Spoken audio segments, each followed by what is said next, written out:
It's 6 o'clock. We'll call to order the regular city council meeting for Tuesday, April 14th, 2026.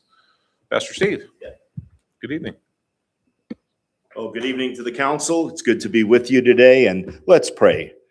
Our Heavenly Father, we come before you tonight, and Lord, there is so much for us to be thankful for. For those of us who remember the Apollo and Gemini missions, to see once again Americans in space on a substantial lunar mission, Lord, and then to see astronauts who gave the glory to God. What a wonderful and inspiring moment that was. And Lord, we're reminded that there is always something we can be thankful for. There is always good reason to give you all the glory. I pray, Lord, that this would be an excellent meeting tonight, that there'd be good discussion, good decisions, and that we would remember that every good and perfect gift comes from above, from the Father of lights. Amen. If we could all stand for the Pledge of Allegiance. I pledge allegiance to the flag of the United States of America and to the republic for which it stands, one nation, under God, indivisible, with liberty and justice for all.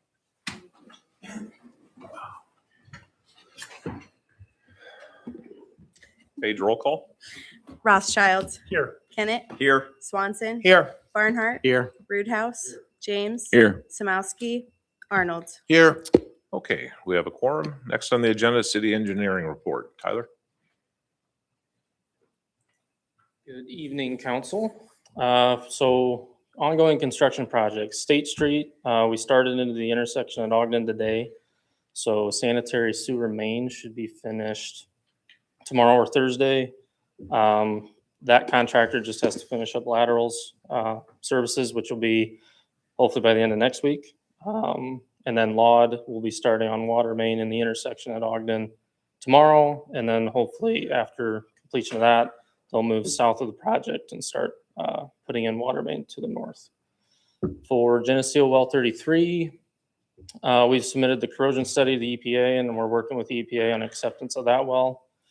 For reports and designs, pedestrian bridge, I talked to Lauren today. I guess we received some not so typical comments from the DNR, so we're having to run a few other scenarios for the DNR based on those comments. I guess they want the requirement of like a no-rise situation, so we're having to raise the bridge out of the floodwater and then install some switchbacks for the bridge. As far as Geneseo water systems analysis, the 6th diameter well, 8-inch diameter test well, we received water quality results last week, and then we're evaluating those results right now. For Chicago Street sidewalk, we've finished preliminary design, and we're kind of going through our internal process of review. The plan is to finalize bid documents later this month for a bid opening date of May 7th. And then the city to award the bid after that. And then the Ford Road sanitary, we're continuing working on the sewer and lift station design. Permit drawings are ready for work, hopefully by the end of May, get those ready. And then their range of review is 45 to 90 days. So upon that, we'll finalize the bid documents, which about 2 weeks, and then advertise another 2 to 3 weeks, and then bid that as well. So, any questions? I'm just curious, with the Ogden and State, I remember, I think I read that there was, the contractors uncovered something that needed to be fixed like ASAP. What was that? Well, we kind of knew it was a complicated intersection, right, Yeah. Chad? I mean, Yeah, we didn't know exactly what was underground. this isn't totally unexpected, I guess. We discovered like the water main, where the location of the water main was right on top of sanitary sewer. And our maps basically showed the sanitary from the high school, and there's a different spot than where we thought it originally went, and so forth. So. Yep. But they will have the water main that was part of the project rerouted anyways. They're starting, like Tyler said, on that tomorrow, so that will be done, and they will get the concrete for that. Awesome. As quick as possible. Greg? So on this bridge, why are we cutting this so close to what they want? If there's a flood range, why can't we build the thing 6 inches higher, give or take? Why does it have to be right? Because then the DNR sends it back and goes, yeah, and I know they're odd requests, but still, why give them the benefit of the doubt? Great question. I'm not particularly involved with that project very much. Yeah, that might be more of a, I appreciate the question too, Craig, Yeah. but I think maybe more Lauren's expert. No Yeah, offense, Tyler, no, I'm trying to that's help you fine. here. Yeah, I don't mean to put you on the spot, but No, you're fine. you or I, Meg. I can look into it. I can ask Lauren tomorrow, and maybe get with the city and just kind of answer that question. Yeah, I don't think it I really don't- saves us a whole lot with the 6 inches or whatever. well, I If you have to mean, go back and redesign it and do some more stuff and. there is obviously the situation of increased construction costs and things, because it does change the footprint, but I would agree. And I think Brandon, we've made it clear, the intent is to find a design that'll check these boxes and try to get some sort of approval so we can either give this thing a thumbs up, or I shouldn't say thumbs down, but I mean, Right. unless it was too expensive or something of that nature. But Right. we got to find a path forward, because it just, every turn we make is some sort of roadblock. That's it. Anybody else? Okay, Thank thanks, you. Tyler. Okay, moving on the agenda, item number 5 would be public comments related to agenda items. City ordinance allows members of the public to speak and give input up to 3 minutes. During public comment, there can be no debate or action by the city council at this time. Jill, looks like you're ready first. Yeah, so Jill Darren, Geneseo Farmers Market, live outside of Geneseo. I just wanted to give an update since it's been a couple of weeks since the cow meeting. Just to let you know that our insurance has been renewed. Once the city signs the agreement, then they will be added as a named third party covered. If you need an endorsement, one can also be provided. I did finally talk with the Illinois Farmers Market Association director yesterday. We were playing email tag quite a bit, trying to get us something scheduled. We had a good discussion. She also highly recommended that our market form a legal registered entity. She provided information that an LLC or similar type of entity could be accomplished before the season begins. If we wanted to go the 501 nonprofit route, this obviously is more complex and time consuming.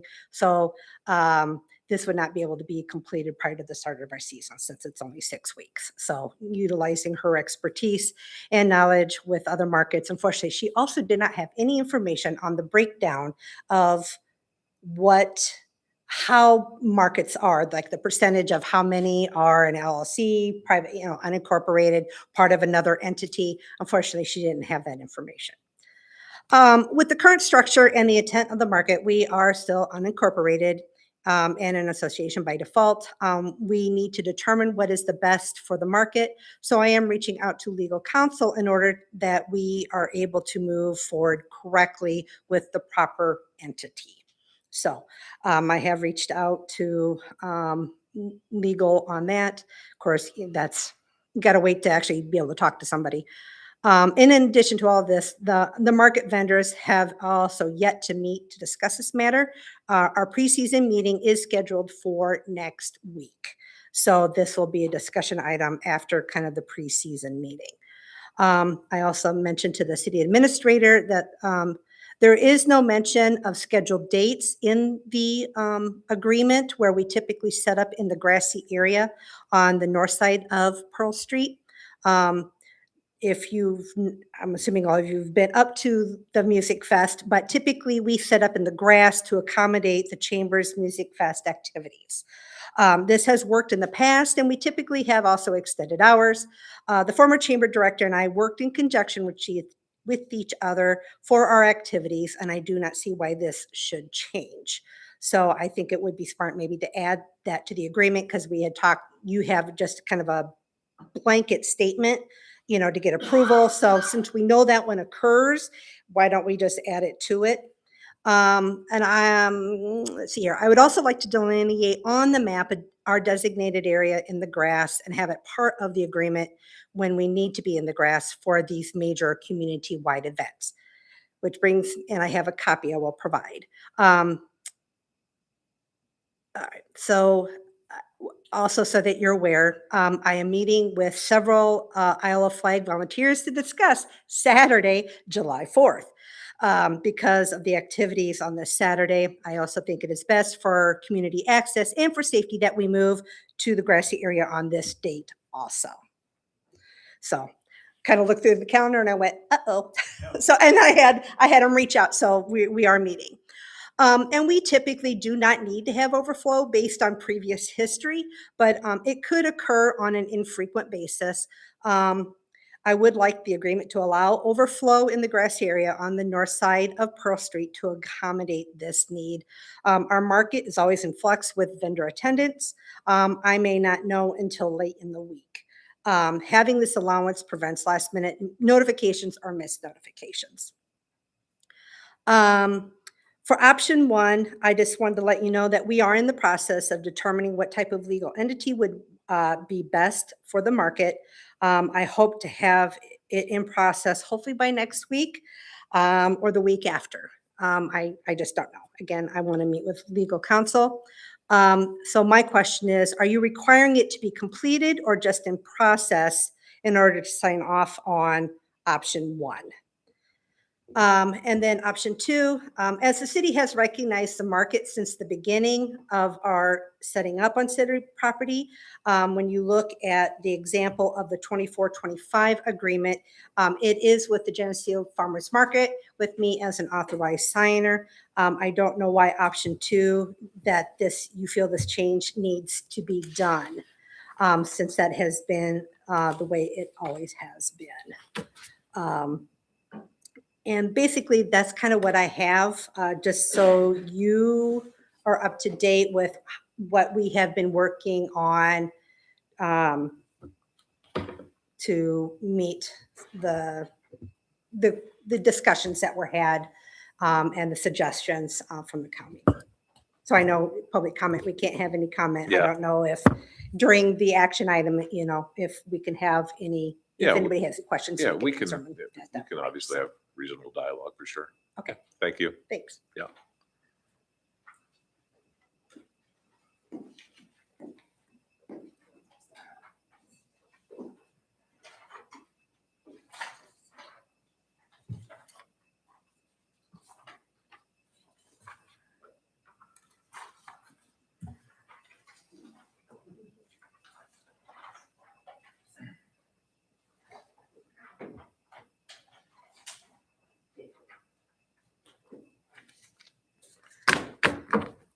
Good evening, Mayor and Council. My name is Tiffany Phillips. As you know, I'm a vendor at the Geneseo Farmers Market. I'm here because we arrived tonight to find that an unauthorized administrative hurdle is being used to veto a unanimous council vote. On March 24th, this council made a clear directive. The motion was to direct staff to keep the farmers market at its current location for the year 2026. Following that motion, the mayor stated, "I think we are comfortable to direct the staff to bring the agreement back as suggested." The city attorney responded, "Margaret, yeah, you're good." The record is clear on our legal standing. During that same meeting, the city attorney stated to our director, You have appropriately applied for a licensing agreement every year as required, and you have been issued that. While she did note that the validity of the entity was pending inquiry, she confirmed that the city was good to move forward with the agreement. To address any remaining inquiry into our status, I'm handing you the law that you see there. The Illinois statute that you see proves the Geneseo Farmers Market is already a recognized legal entity that can sue and be sued. Under Illinois law, we have the same capacity to enter into binding contracts as any other unincorporated association, no different than the police auxiliary, youth sports leagues, or local amateur clubs that have operated in the state for decades. The claim that we lack standing is legally false. Furthermore, naming our director as an individual in the second option contract is a trap. It creates a much higher risk for Jill and for the city. Forcing Jill to sign as an individual would leave her personally exposed and leave the city without the entity level insurance coverage that we carry. Our insurance company and the chamber recognize us as an entity. For 16 years, this city has recognized us as an entity. To suddenly claim otherwise doesn't reveal a legal problem with the market. It reveals the administrative incompetency of the city's leadership. You cannot successfully do business with an organization for nearly 2 decades and then suddenly claim you don't know who they are. The community perception of this overreach is crystal clear. This can of worms was opened by a proposal that explicitly stated it was drafted after conversations with the chamber and brick and mortar businesses to launch an initiative to drive more traffic to downtown businesses. When the city administrator, who sits on the Chamber of Commerce board, introduces these requirements after the public already rejected that downtown move, it looks like a conflict of interest. The market and director have been intimidated into agreeing to form an LLC or other entity just to stop the targeting. And we will do that, but it takes time. Tabling this for a month is a vote to kill our season. Our farmers, bakers, makers, and crafters cannot put their livelihoods on hold for yet another 30 days while the administration creates problems that don't exist. We are asking you tonight to honor your word, reject any motion to table, approve the 2026 contract tonight as the Geneseo Farmers Market exactly as the record shows you intended. Include a transition clause. We will agree in writing to complete a formal registration. Council, signing as the Geneseo Farmers Market is the only safe way for us to open. Honor the motion you passed. Do not let administrative overreach override the public voice and let us sign tonight. Thank you.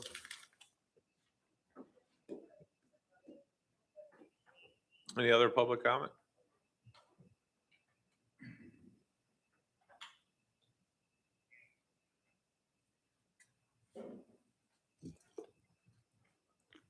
Hello, I'm Juanita Brown, owner of Chances, downtown Geneseo. Nice to meet you, Mr. Mayor. First time I've been in front of you or spoke to you. Yeah. It was brought to my attention that they are closing down State Street for the wine walk. There is 4 people, businesses on that street that have liquor license. They're going to close down the whole street and you're going to allow that? To close down the whole street for 4 businesses? That seems unreal to me. I spoke with a couple different people from the chamber about this, and I asked them, why are you doing that for 4 people? They have no clue. They don't have an answer. So I thought I would come before you guys and see what you guys think about that. They told me you can serve snacks in your business that day. So in other words, sorry, your business doesn't matter. Go have a seat at the kids' table. That's just how I felt this today when I spoke with them. I think the chamber is completely out of line right now. Everything is up in the air, and I think Geneseo needs to take control of what they've got running. They have no clue what they're doing. None. And you're letting them run Geneseo. That's not right, and it's not fair to all the other businesses that are downtown. It's not just 4 people. There's tons of businesses downtown. And they're going to close down the street for 4 people. That's all I got to say. I'm just totally upset about that. Okay, thank you. Any other public comment? Okay, moving on, item number 6, under mayor's comments, I'll read an Arbor Day proclamation. Arbor Day proclamation. Whereas in 1872, the Nebraska Board of Agriculture set aside a special day for the planting of trees. And whereas this holiday called Arbor Day was first observed with the planting of more than 1 million trees in Nebraska. And whereas Arbor Day is now observed throughout the nation and the world. And whereas trees can reduce the erosion of our precious topsoil by wind, water, cutting the heat and cooling costs, moderate the temperature, clean the air, and produce life-giving oxygen, and provide habitat for wildlife. And whereas trees are a renewable source, giving us paper, wood for our homes, fuel for our fires, and countless other wood products. And whereas trees in our community increase property values, enhance the economic vitality of business areas, and beautify our community. And now, therefore, I, Mayor Sean Johnson, do hereby proclaim Friday, April 24th, 2026 as Arbor Day in the city of Geneseo. And I urge all citizens to celebrate Arbor Day and support the efforts to protect our trees. And further, I urge all citizens to plant trees to gladden in the heart and promote the well-being of future generations. Okay, no other comments at this time. City council comments? None? Brandon, city administrator comments. Okay, just a few reminders, important dates coming up. We do have 2 spring disposal site dates at the Prairie Park disposal site for yard waste. There are 2 left. They are on 4/18 and May the 9th, so that is this Saturday. These are both from 8 a.m. to noon. You do have to be a city resident to use that site to take your yard waste, leaves, branches as you do your spring yard cleanup there. We do have Arbor Day coming up, as you just heard. The city is proud to announce that we've been designated as a Tree City USA this year by the National Arbor Day Foundation and the state of Illinois. So that's something extra special to celebrate this Arbor Day. We are going to have a tree planting ceremony down at the landing area of State in Oakwood next Friday, the 24th at 10 a.m. The Daughters of the American Revolution will be participating in that as we plant 2 trees. They're going to designate as the Liberty trees to celebrate America's 250th birthday as well. So we encourage everybody to come out to that. We have the Chamber of Commerce event coming up, Art Walk. That is on the 25th. That is next Saturday. I see Sheila's here with us. Sheila's going to be is one of the artists who's also helping with the operations and is on the volunteer committee for the chamber and the board, and really appreciate her taking the lead on that and working closely with the police department and city to hopefully pull off a great event for all downtown. That's it for now. Okay, moving on. Item number 9 would be finance. Yeah, so the chamber has a new event, May 30th, the Wine Walk. I don't know if we have time to sit here and go through all the detail. I would encourage Juanita to, if you want to come in, I think we could help some of the points that you made about for businesses, and there's a lot more to it, I think, and I would be happy to sit down with you to explain, the liquor licensing component and how it will work on State Street. Can't speak for the whole chamber, but I can kind of tell you how the city allows events to happen and street closures for the chamber, and how we partner with the chamber when there's events like that, like Art Walk or these events, to hopefully benefit your business and every other business on State Street. But be happy if you want to come in and do that tomorrow or anytime you would like to. So just we'll put that out there for you. But it is a new event by the chamber. It was pulled together pretty quickly. The chamber has coordinated closely with the police department, public works, city staff to make sure that it is a legal event under the liquor code, the state liquor code, and the city liquor code. And really the goal is to bring people into Geneseo to visit every business, whether they're having a liquor license holder set up for wine samplings or not. The goal is to get foot traffic into all the downtown retailers. So it's something that we hope everybody could benefit from. And that's why the city supports these types of events with the chamber. Okay, moving on. Item number 9.1 would be the treasurer's report and capital assets report as submitted. All right, the first one's the budget book. Everything looks to be as expected for the revenues and expenses. If you has any questions, I can answer those. Next is the treasurer's report. So we'll see some slight moves from fund to fund based on what the auditors give us for entries to fix and get the audit into final stages. But otherwise, they're pretty close. Usually we might have to move funds from one of the accounts to another just to shore up what was occurring that year. Questions on the treasurer's report? Next is capital assets. The changes are in red. So we had a new invoice for the 6th well come in. And then we had for the 5th well and well house, we had another invoice come in for that. The cemetery park mower was ordered on 3/23/26. The street sweeper was ordered on 3/20/26. And then we have bills that came in obviously for the phase 2 of North State Street.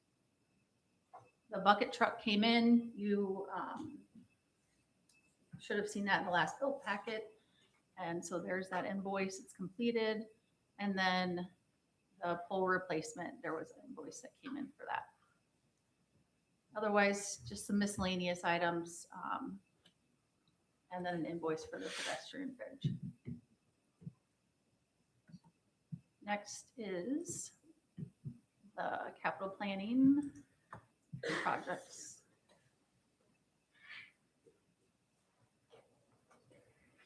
So it is construction season. So we started some projects. So the 7,500 kVA transformer pad, we started that on April 6th. Tri-City came in, disconnected everything. We got a crane in there, lifted it out, tore the old pad out. We found out that the pad was only on a 12-inch slab floating. There was no footings on it. So that is why it was tilting. So they got that tore out, dug a new footing. It is 4 feet deep, filled with concrete. We are hoping to set that transformer Thursday and get everything back online Friday before we get into the cooling season and our load goes up. Bucket truck, like I said, is completed. The industrial park loop, Hartco has bored the ducts in. The line crew has set devices, pulled wire, and started terminating those. Hopefully in the next week or so, we will finish terminating out there and energize that line. That will give us an additional feed to that area if something were to happen down Route 82 there. Culvert Court Underground, Hartco has bored in all the ducts. Line crew will start setting devices and putting new transformer, pad mount transformers in, and then it'll get rid of that overhead line in between Chicago Street Decorated and the substation there at Joe Carroll.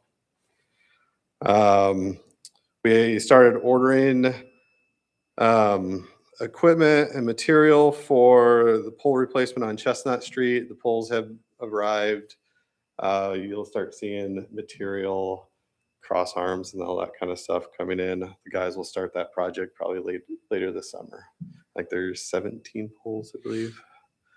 The planning study, BHMG engineers will be doing the study. The data collection has begun.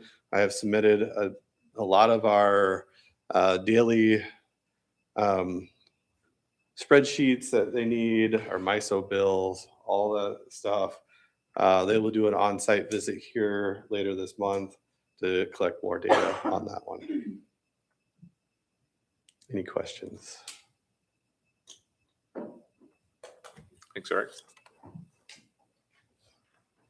Couple other project updates for Public Works. The North Water Tower, we will have a pre-construction meeting this Friday. The contractor would like to mobilize equipment in within the next 2 weeks. Well 33 construction, we did get an email back from the EPA and they're reviewing and they are near completion for their corrosion control study and the actual operating permit. Donahue, we have completed all EPA loan documents and they're working on the final design construction. The park, I have ordered the equipment tentatively scheduled for May 1st arrival. Concrete work on Chicago Street. I'm working with an engineering firm trying to get the final scope for some PCC replacement at the railroad crossing. The street sweeper we did order with the build date of May 13th. That'll be arriving. Lauren touched base on North State Street and Chicago Street sidewalk. Anal Street overlay with the 2024 redos that we're doing. The bid documents did go out. We do have a bid date set for April 21st, and Henry County Highway Department wants to do the work the second week of June. And that is it. Any questions? It's Tyler. What did I say, Lauren? Tyler. I see him too much lately. Gotcha. Thanks, Jeff. So, yep. Chief? Not much to update. Those squad cars, we're still waiting on a build date for those. Flock, I've had contact with their team and they're going to get me a quote. Met with Interstate Fence out at the range to go over a quote that happened last year to figure out exactly what that was going to cover. Troy's going to work on that and give me some new figures. The training facility is still being worked on, so it's coming along. And anybody got any questions?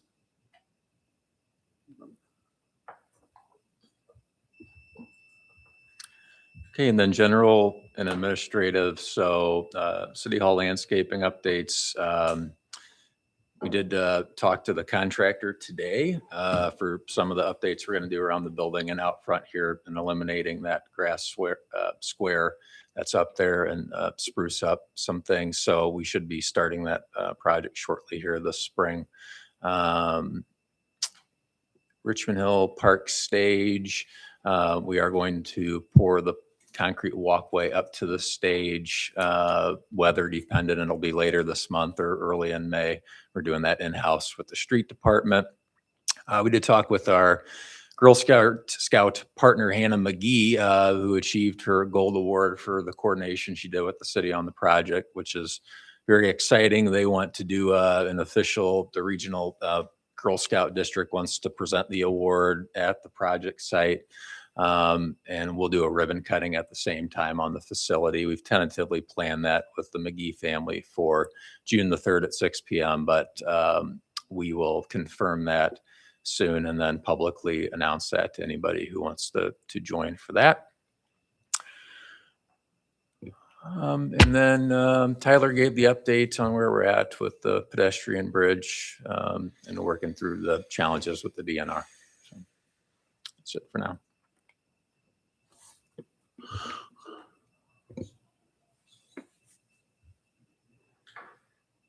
Motion to approve the treasurer's report and capital asset reports as submitted.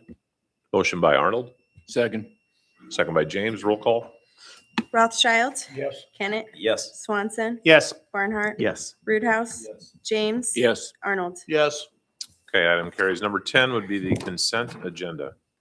10.1, approval of previous minutes, public hearing, March 10th, 2026 minutes, regular council, March 10th, 2026 minutes, committee of the whole, March 24th, 2026 minutes, 10.2, R-26-08, temporary construction easement for IDOT, 10.3, facade improvement grant program application for Best Travel 204 South State Street, 10.4 R-26-09, sale of surplus, and 10.5 omnibus method. Motion to approve using the omnibus method and to approve items 10.1 through 10.5. Motion by Arnold, I'll second. second by Barnhart. Roll call. Arnold, Yes. James, Yes. Roothouse, Barnhart, Yes. Swanson, Yes. Kennett, Yes. Rothschild. Yes. Okay, motion carries. Item number 12 under administration, 12.1 would be the farmer's market lease agreement. Okay, so the last meeting, the council gave direction to keep the farmer's market at the Pearl Street location. There was a lot of discussion, as Jill did a good job of speaking on tonight, about the research into the entity status versus the unincorporated association status. So after the last meeting, Attorney Kostopoulos and I took a look and put together two options for the drafts for the council to look at tonight. One with a legal entity registered status and one as the unincorporated association status. And so those are before you tonight. And if Attorney Price has any additional commentary with some of the other discussion. Yeah, I think there's, so thanks. There's a bit of a misperception as to what the city's trying to accomplish here with this business about what the legal entity is. And I think from what Ms. Darren said, we're all singing from the same songbook or choir book, hymnal, which is appropriate. The law of unincorporated associations comes from churches. That's really where the law developed, because churches form as belief and faith communities, and then they go and rent space to hold worship services. And so the law developed around that, and a couple of important points happened. I appreciate the gentleman who shared the part of the Civil Code of Procedure that says unincorporated associations, like churches, can sue and be sued and sign contracts and do all that. But what's hiding beneath is a more sinister thing brought to you by the legal community, which is that the members can be personally liable for all liabilities of the unincorporated association. And Illinois looks at two very important things. The first is the purpose for which they're gathered as an unincorporated association for profit? Now, churches, that clearly answer is no. And so in that case, not all of the members have to answer for all of the liabilities that any one member might incur on behalf of the association. That's called joint and several liability. And so when you're not for profit, then you don't have the joint and several. It's just up to the individual members who committed the wrong act to answer at law for those actions. Here, though, the young woman who gave us this Code of Civil Procedure mentioned that this is her livelihood. We represent almost 110 park districts and another 300 municipalities across the state of Illinois. This isn't my first farmer's market. And what I've put at your spots is something from the Center for Agriculture and Food Systems, which is a really great little handbook. And you can go online and look at more of these things about how to keep, it's a legal toolkit, it says, for farmers markets. It's how to keep them safe. And what they're concerned about when they encourage, as the attorney did, encourage Ms. Darren to get an LLC is, we don't want anybody personally liable on the backside. But if you're for profit, because farmers markets are, the vendors are clearly trying to sell commerce and make money. So I don't know that you'll be able to get a non-for-profit status. I don't think you need it. I think that, for my 2 cents, is the protection you need is to be an LLC, which you can form tonight online. You don't even need a lawyer to do it. You just need a credit card. The operating agreement and all the other niceties, you can get those down the road. That's where you need a lawyer to help you decide who are your officers or members, who's helping you. Is it just you, Dill? But Ms. Darren, but I would get you the protection immediately, because if it's for profit, then if one of the vendors hauls off and hits a kid or creates a traffic problem or do whatever, because you're in charge, you're going to be answering at a personal level. And even if you're not liable, the legal costs of defending yourself alone are going to be incredible. So that's the for-profit question. Even if you could somehow navigate that to say we're still not for profit, including all the vendors who are members of our association aren't for profit, the second inquiry then becomes, well, did you have any active role in making any decisions about what led to this claim? So picking the spot, where each vendor goes, what food is allowed, whether electricity is provided, all of the kinds of claims that the Center for Agriculture lists as being real cases that have happened to people. Because you've got your hands involved in trying to organize this, they're going to come for you, just like they're going to come for the city. And we don't want you on the hook personally. So that's why we were encouraging an LLC to be formed, so that that's the entity, it has insurance, and that's the level of recovery. And we'll have tort immunity because we're the city, and there'll be an entity that has insurance, and nobody will be putting their personal fortunes at risk for something that is out of their control on the day it happens. But very creative personal injury lawyers have created these cases across the country about claims about people who are involved in organizing, setting up, and vending at farmers markets. And so we're just looking to try and protect everybody so everybody can continue to enjoy farmers market the way it is. If you want to insist on the association, that's fine. The city at the end of the day doesn't care. It just is a lot of risk for you. And it's certainly not something the city wants for you, but you're adults. You get to make your own decisions. Well, the market itself is not for profit. The money comes in, it goes right back out. So yes, the vendors are there to make money. So that's why I'm not, that's why I have a question. You're not, but you're not, you can understand how a collection plate's passed a church and money stays there, but that is not a profit. Nobody is seeking to make a profit in an organization like a church. The vendors clearly are. Whether you can navigate that, I leave that to you and your attorneys. That's that inquiry. I don't think you need to have a non-for-profit status as an LLC. In fact, it's a lot more paperwork for you because it's every year you have to report to the Attorney General. You have to talk about all your charitable purposes, and then you have to explain where all the money came from, and you'll be listing a bunch of vendors who are in their livelihood selling great product, but they're selling great product. So I don't know. I think tonight you can move forward. My advice is to do it subject to that you pass it. It's subject to her, forming the LLC, which I think can be done in steps. You can create the shell entity, like I said, overnight at home tonight on the computer with a credit card. And then you can fill in all the other stuff about an operating agreement when you sit down with your lawyer and do that. Or you can call your lawyer tomorrow and do it, whatever. But I think that can be accomplished even by the end of this week, and you can all move forward together, and everybody's protected. Because the last thing anybody wants is you having to hire a lawyer personally to be in court because you have some control. Your hands are on the controls. There's no getting around it. And so you'll be a target. And I know in talking with the agent for the insurance that with general liability, it does cover all volunteers. So, Sure.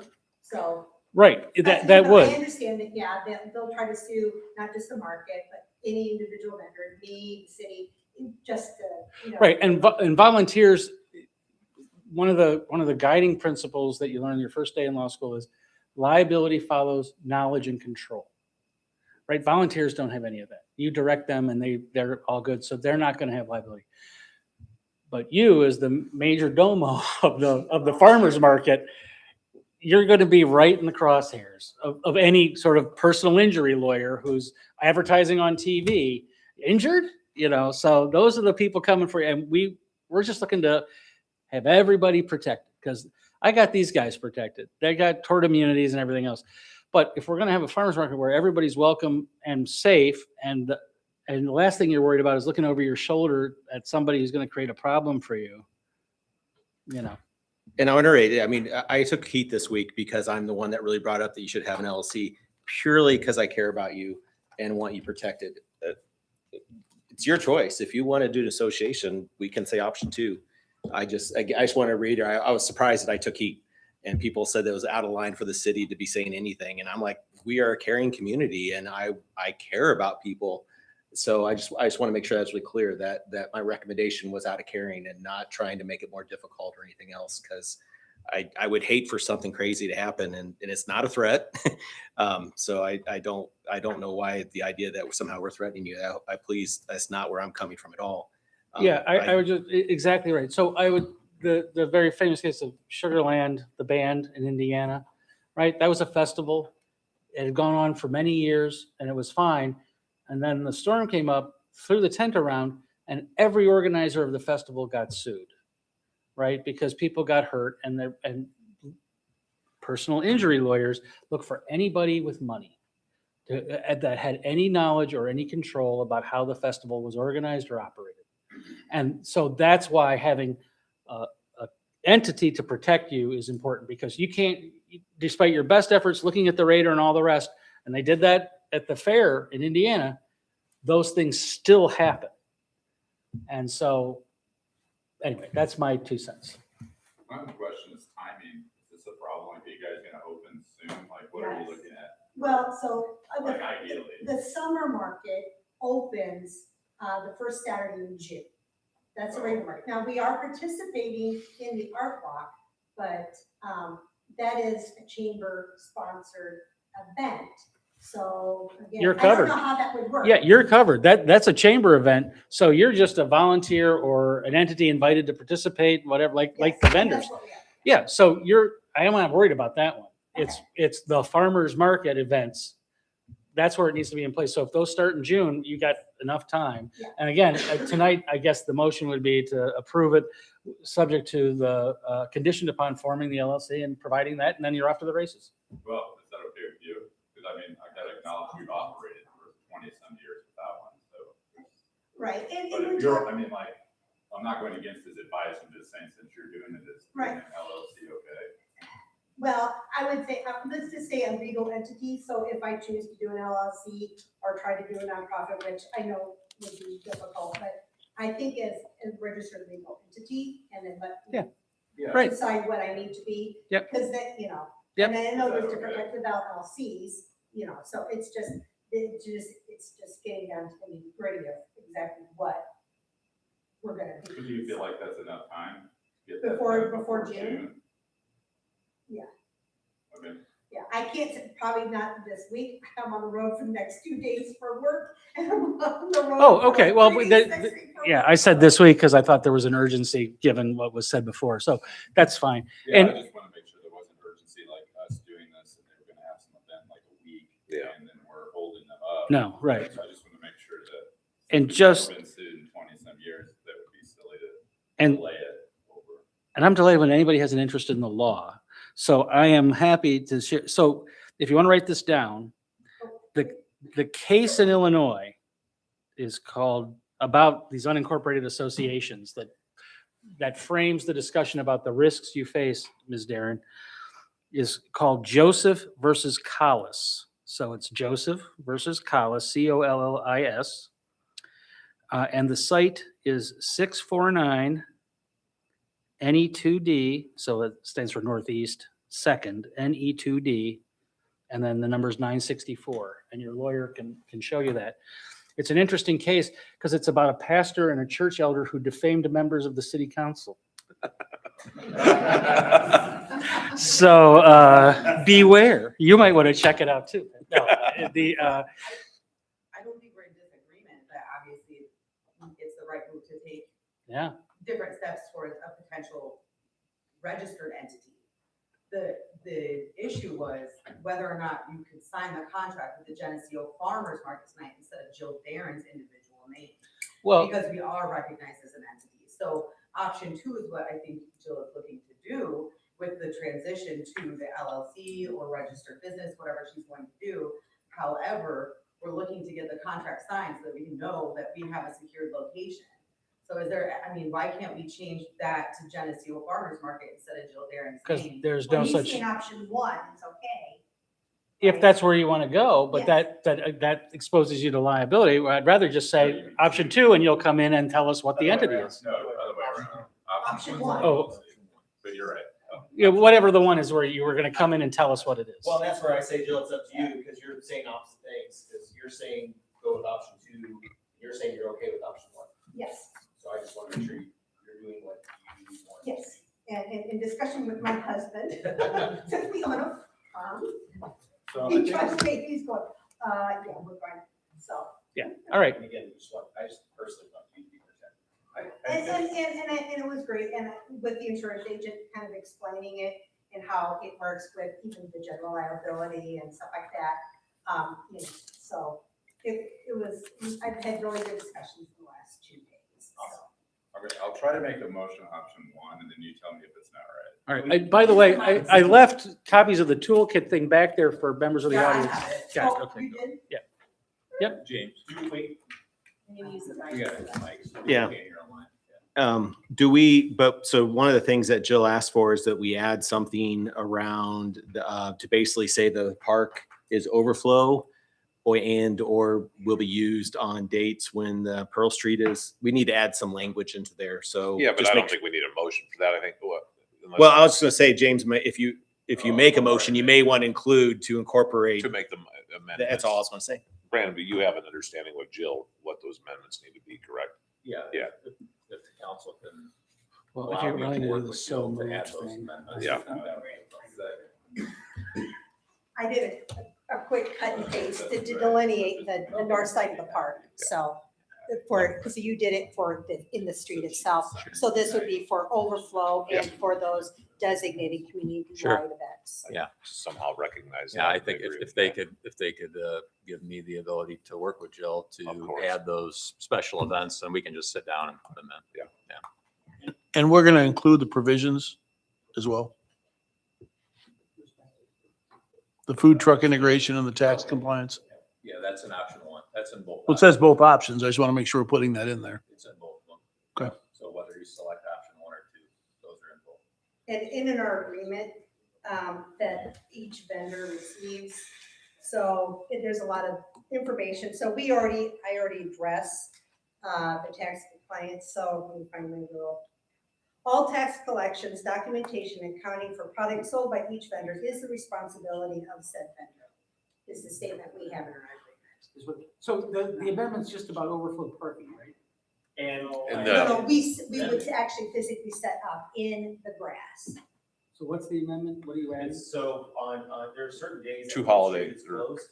There's certain days that Pearl Street's closed, so they move to the park. And then if for some reason they get additional vendors where Pearl Street can no longer could handle all that, they could move vendors into the park at their discretion. So it's overflow use of the park? Right. Yes, specifically. Of the park on the north side. Dirk's typing things up there for James to say. All right, try that. That's great. We need you at the county board, and everybody's invited. Since I've sat through yours, you can sit through mine on Thursday night. It's important. More people should attend. Oh, no, it's gonna be fun. I think I have this right, so I'll try. I move to approve option one, the 2026 Farmers Market License Agreement for the Pearl Street City Park location as shown in Exhibit A, with the agreement to become effective upon formation of the farmers market legal entity and execution of the agreement in the entity's name, and with a further amendment to provide for the overflow use of the park on the north side. I'll second. Is everybody good? That sounds So right. basically, So you it can, comes in effect once we become a legal. but you can go ahead and sign it. Like, it's already, We're- that's the agreement. More Importantly, we're signing. yeah, it. we're Yeah, committed. we're Yeah. signing it We're tonight. we're authorized to sign it once you provide that. And then whatever specific language you want with Brandon about the overflow, you guys can work that. Yeah. And if something happens, we'll come talk about it. Right, if for some reason you can't get it. Yeah, so, Yeah. and I know I can, as a sole proprietor LLC, I just know there's other options, so as an association or something, so. Basically, nonprofit. Just want everybody happy and to move forward. All right, motion by Roothouse, second by Barnhart, roll call. Rothschild, Yes. Kennett, Yes. Swanson. Yes. Barnhart. Yes. Roothouse. Yes. James. Yes. Arnold. Yes. Okay, motion carries. Item number 13 on the agenda would be the payment of city and utility bills. Oh, sorry. You can't see the bills on that anyway. No. Motion to approve the city bills is presented. I should know this. I said it every month. Motion by Arnold, second by Roothouse, roll call. Arnold. Yes. James. Roothouse. Barnhart. Yes. Swanson. Yes. Kennett. Yes. Rothschild. Yes. Okay, motion carries. Item number 14 would be public comment related to all other items. City ordinance allows members of the public to speak and give input up to 3 minutes. During public comment, there can be no debate or action by the city council at this time. This is normally the Pastor Steve or Ann time, but we do have other members of the public. If anybody would like to say anything, I knew you would. I just want to commend the competence of this council. I think you demonstrated that today. I saw flexibility. I saw that you really dug into the issues deeply, and I really appreciate and value the work that you did tonight. And I think you showed a lot of interest in our farmers market and that it is worthwhile to figure out a way to move forward. So thank you for that. Thank you. Ann? Are you still thinking about putting bike rack? Oh, yeah. Yeah, Brandon hasn't forgot, have you? Make sure you. You shall have your bike rack. Yep. Maybe. Yep. Anyone else? Okay, without any other public comment, I'd entertain a motion to adjourn. Motion to adjourn. Motion by Arnold, I'll second. second by Barnhart. All in favor, say aye. Aye. Opposed, same sign. Adjourn.